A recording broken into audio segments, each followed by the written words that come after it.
Welcome to another episode of Fill in the Blank podcast. I'm here with Gabe. What up?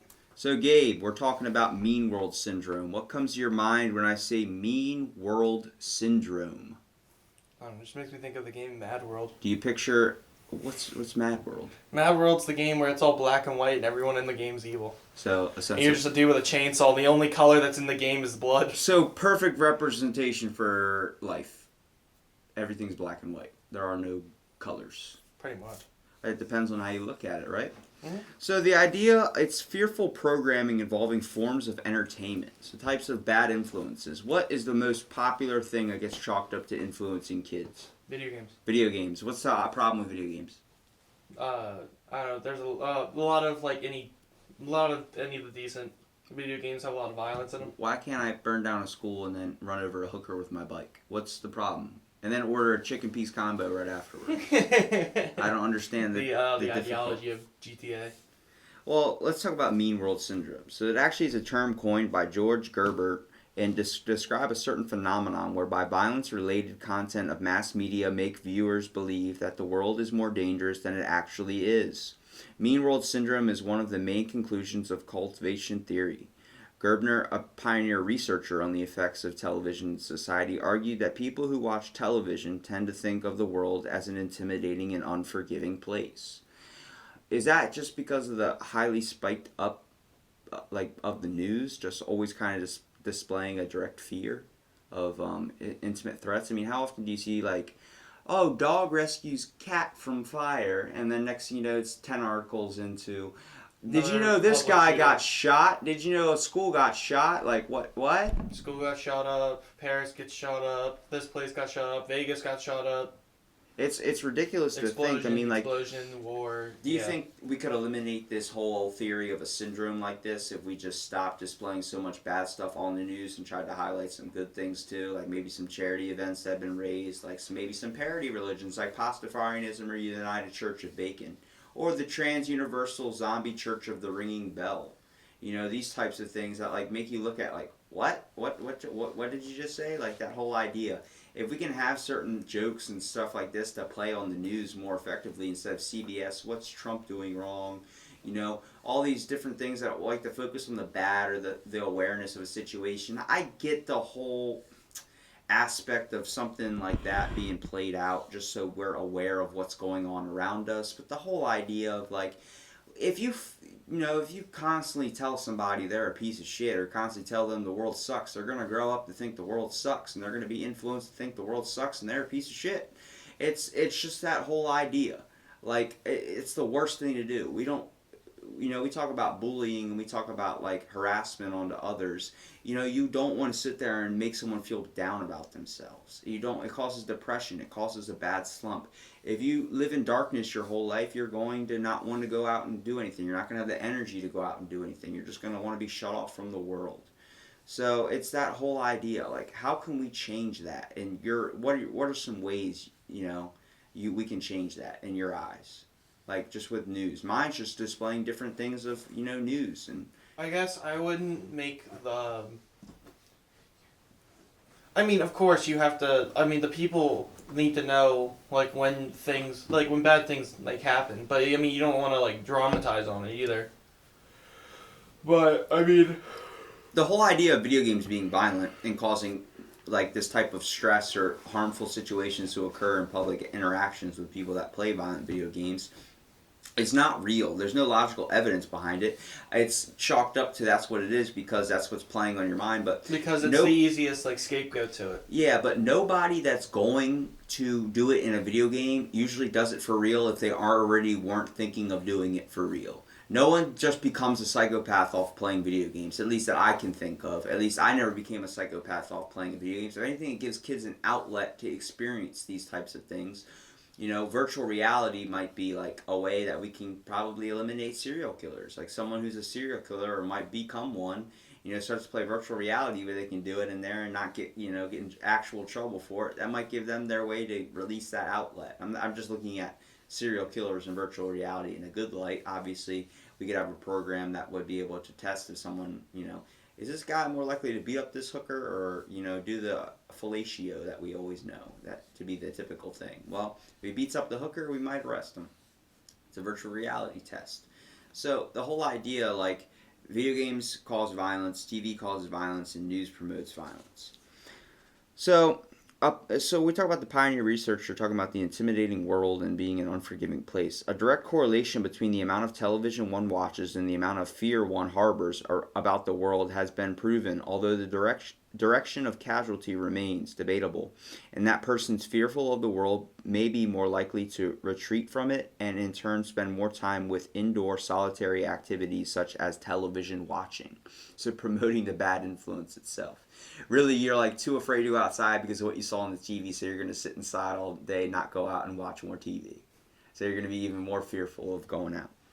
The number of opinions and images and attitudes that viewers tend to form when watching television will have a direct influence on how the viewer perceives the real world.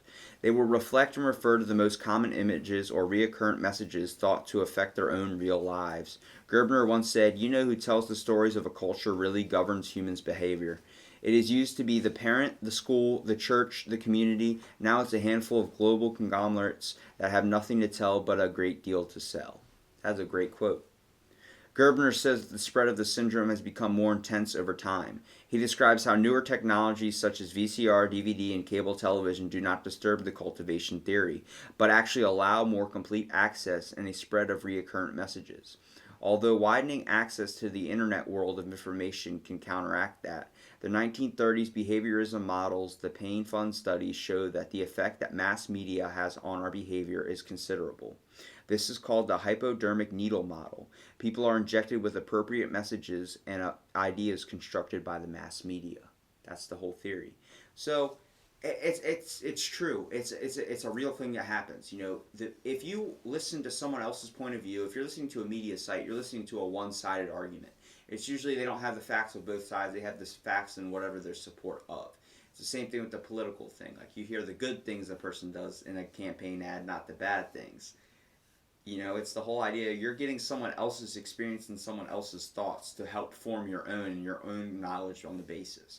This is why it's very viable and very beneficial if someone can experience, like, watching CBS and switching over to another opposite news network to get both sides of the argument and then actually take the time to look up the facts themselves. Because if you make an opinion, you're judging a book before it matters. You know, or you're judging a book by its cover. You're not really looking into the detail inside the book. If someone tells you they're a piece of shit and you're like, all right, that guy's a piece of shit, and you just go with it, create your own experience with that person. Maybe that person and that other guy just had a bad experience, and that's what happened. But you need to create your own experience and form your own thought and your own opinions on a scenario. Don't take the words of someone else and put it into your mouth and make that the stuff you preach. You know, how often has someone told you someone doesn't do something and you've just listened to what they say because you trust their opinion? Now, I'm not saying don't distrust anybody's opinion, but take the time to find your own informative marks. You know what I mean? Mm-hmm. I mean, where do you see this scenario happening in everyday life where someone tells you or media shows something or a certain case that's happened recently that you can think of? What? Of this type of mean world syndrome where someone's promoting a bad message about somebody and you just fall victim to it. You immediately accept it as the truth. Well, that's what I guess there's a lot of, like, propaganda too. Like, that would tie into at the same time. It's famous in war scenarios. I mean, throughout history, mean world syndrome has been. I mean, you can think of World War One, World War II, the Korean War, any of the wars that America has fought in. There's always been propaganda on our side. Like talking about, with Germany, how we focused the war based on the fact, like, World War II, we joined the fight because Japan bombed Pearl Harbor. Well, the whole idea, like, what's a common society that we have dealing with that today?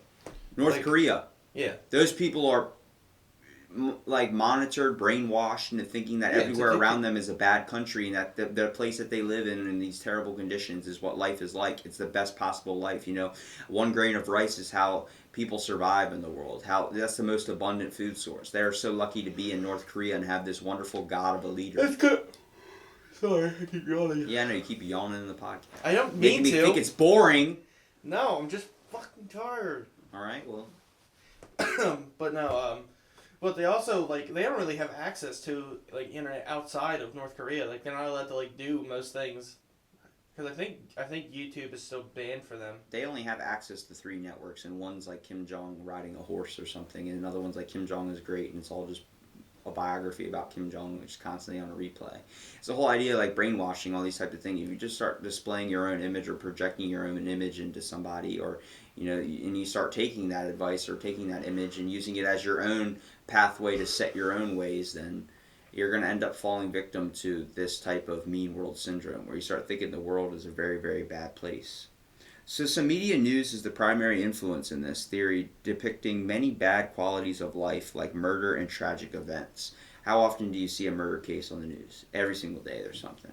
Mm-hmm. You don't ever see a school got built or a plant got planted. You never see something like that. Like, this tree is in honor of little Timmy that saved a cat from a well, and then that cat got hit by a car after he released it. Like, you don't see stuff like that. They focus on the bad things, like this water skiing squirrel just drowned. Like, why are you telling me this? I want to see the parts of him water skiing, not him drowning in 2 feet of water. It's the whole idea that the media thinks that's going to get more views. That might work, but why are we as a society so open to seeing bad influences rather than good ones? I want to see good stuff on the news, not bad stuff. Like, holy crap, we got better research for this type of disease. Holy crap, we cured this. Holy crap, we ended world hunger. I would love to see that rather than, another person got shot on the streets under a misinterpretation of law, or a law enforcement officer got shot in the opposite scenario. It's terrible to think, and when your life starts thinking it's shit, it's going to be shit. So this is actually most influent in children and social introverts, people that want to stay inside the house all day and not go out and experience the world. They want to just watch TV, play video games all day. They start to experience this mean world syndrome and get affected by it more and becoming kind of introvert through life. They don't really want to go out and experience this tragic installation of what the world is. And a primary installation of fear in the elderly. So actually this is a common statistic, is that elderly people, they're afraid and have a bad sense of what the world is because they're locked in a nursing home all day. They can't go anywhere. Don't have the energy to go anywhere. They can't drive usually anymore. They're just too weak to get out of bed usually half the time. Just spend it watching Wheel of Fortune or something. And that's the only channels you ever see. It just made me think of it. In retirement homes is Wheel of Fortune or some type of Jeopardy game, is because you start watching anything else that's on the TV, it's all displayed bad. I'd rather watch Who Wants to Be a Millionaire, to be honest with you. Like, no wonder we're always like, why are you watching this? It's like, because when we change the channel and they can't get up to change the remote, they're sitting there watching bad news and afraid of the fearful world. How often have you experienced a type of thing where someone judges you and that's not how you are? Good God, man. Drink a coffee or something. I did. I drank a whole cup of coffee. Jesus. I guess, every time you have a first impression, like, your first impression is always based off of what you see and the first conversation you have. Like, you always have to have more interactions with the person to understand how they truly are. But it's always just judge a book based on its cover. Like, you always have to try to set the best first impression on the first day of school. Like, everyone wants to dress up and set the best first day. Because that sets your whole thing for the rest of the year. Yeah, if you dress like shit on your first day, if you fart and shit your pants on the first day, everyone's going to know you for the rest of your years as the shitty kid that dresses like poop because he's covered in poop. So the whole idea, like, I've been to a store multiple times and hold the door open for people, help people with their groceries, elderly people, and they're like, that's not what I expected from a kid your age. I'm like, what do you mean? They're like, well, most teenagers, it's like, there's your problem. You're already chalking me up to most teenagers. And now that I look at Mean World Syndrome and what the media and news plays on the news, like, it's the whole idea. That's what happens. That's where people get brainwashed into thinking that we're all scum. Yeah, because everyone gets sectioned off into a stereotype. And that doesn't help the other side either. It doesn't help kids try and promote a better image of themselves. They decide, oh, people already think I'm this way, I'm going to act this way. It's the whole idea, like, we're really falling victim to basically a judgment. And we shouldn't be doing that as a society. Yeah, everyone just prejudges you before they meet who you are. And most of the time, most people aren't the way you think they are. So just because someone, like, the assumption that everyone that has, like I have tattoos, I'm not covered, but like those people, the people that have tattoos are usually very like Badass and kind they're of scary. just very like angry people. They're very aggressive people. There's Some- like a stereotype of that. Whereas like I mean, you talk to me, I have tattoos. I mean, like I said, but I don't sleeves. I'm or not tattoos afraid of on you. my I think face. of you as a teddy bear. I am a fucking You're teddy kind of bear. dressed up like a woodland teddy bear with that red flannel on. I am. And then you I am got a teddy the bear. kind of shirt popped open, so I'm seeing your chest hair, which is a little sexually aggressive, but Sexual save tension. that for another podcast. But it's the whole aspect. Like, I mean, so people with tattoos are seen as like this, like psychotic or type of like harmed individual or tortured soul. Yeah, like I have a friend of mine who he is just covered tattoos every on his arms just on his arms and on his back and stuff, and just by the way he looks, the way he dresses, you think he's probably like this edgy guy who like only listens to like screamo and is just a very angry person. You talk to him, and he's one of the nicest people you ever meet in your life. He probably pisses with the toilet seat down. Well, it's like the whole idea, like, you can't wear a tattoo and have your arm, the tattoo showing in a job interview. They're going to be less likely to hire you. That's making a judgment call about somebody. I know business people, I mean corporate official people that I've met at the gym that literally, wearing a tank top, they're all sleeved up, tattooed up. Well, it's because Then, look, hold on. They put on a nice dress shirt when they leave and nice dress pants and go out to their corporate job. Holy shit, I would have never known that guy had tattoos if he did not wear a tank top at the gym. I'm like, oh my God, like, these most harmed individuals that we think of, they're not harmed. They're expressing themselves with a form of art on their body. My uncle's a tattoo artist, He does it for a living, and he's like, I'm so happy I can just wear a short sleeve at work. I can express my tattoos, and, it's like promotion for work. But I'm like, why should you have to hide who your inner personality or self is because you're afraid of someone judging you for it? People are going to make judgments anyway based on mean world syndrome. So it's the whole idea. Forget what people think of you because they already have a perspective of you. Don't let that perspective of you from them already implanted in their mind be the right one. Make your own impression onto them and make them change their mind and figure out the world is not a mean world. It's a world. We choose to make it mean based on what we believe in. If we choose to believe it's good, we act like it's good, things will happen that are good. Bad stuff does occur, but it doesn't mean that's the world's about. The world's about learning and loving, so you got to understand it and take it as it goes. Yeah. So do you believe in mean world syndrome? I definitely do. I believe that there's always the media will always try to portray something in whatever way they want. They're always going to sway it to one side. Yeah.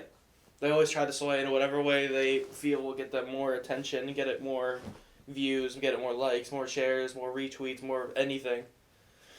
I mean, it's better to see Donald Trump post something about somebody making fun of, like Ronda Rousey or something. It's funny to laugh at that and see that as like, oh, hi, that's funny, Trump's, But the whole idea, it's not just media either. With television, video games, movies, it's all based on violent things. We have a violent tendency in our history. We have a violent gene. Well, everyone has that the inner like violence they want to ensue in the back of their head. It's just they have the will to prevent it. Like everyone, like you always have like we have the restriction. We know like how to you can just censor look at something and you have a dark thought immediately of what you could do. Yeah. But you never like act on it. You ever just look at a ceiling fan and see a little string hanging from it, and you just decide, imagine if I just jumped into that. Yeah, exactly. Yeah. Or you just like.